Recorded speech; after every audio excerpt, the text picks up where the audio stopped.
रेशमा रामपुर नामक गांव में रहा करती थी।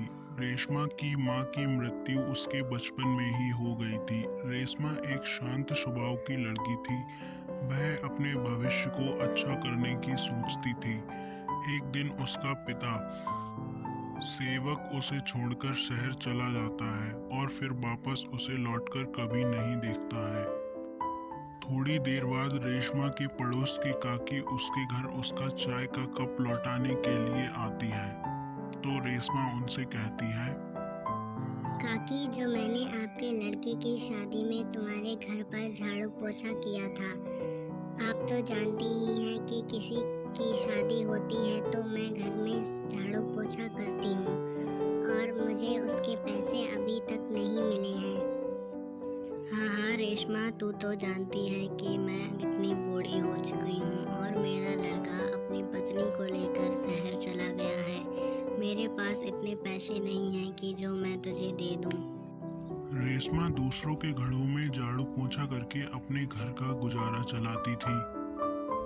रेशमा अब एक सेठ के खेतों में काम करने लगी थी। रेशमा का सेठ उस पर हमेशा बहुत बुरी नजर रखता था।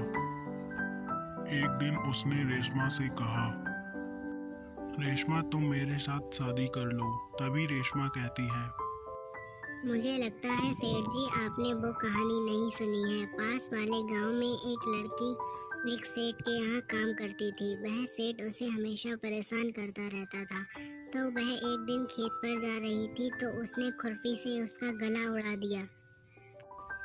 तभी रेशमा का सेठ बहुत ज्यादा डर जाता है और रेशमा से कहता है, वो तुम सब बातें छोड़ो, वो सब बातें झूठ हैं और यह बात मुझसे दोबारा कभी मत कहना, नहीं तो मैं तुम्हें अपने काम से निकाल दूंगा और कभी भी अपने यहाँ काम पर तुम्हें नहीं रखूंगा।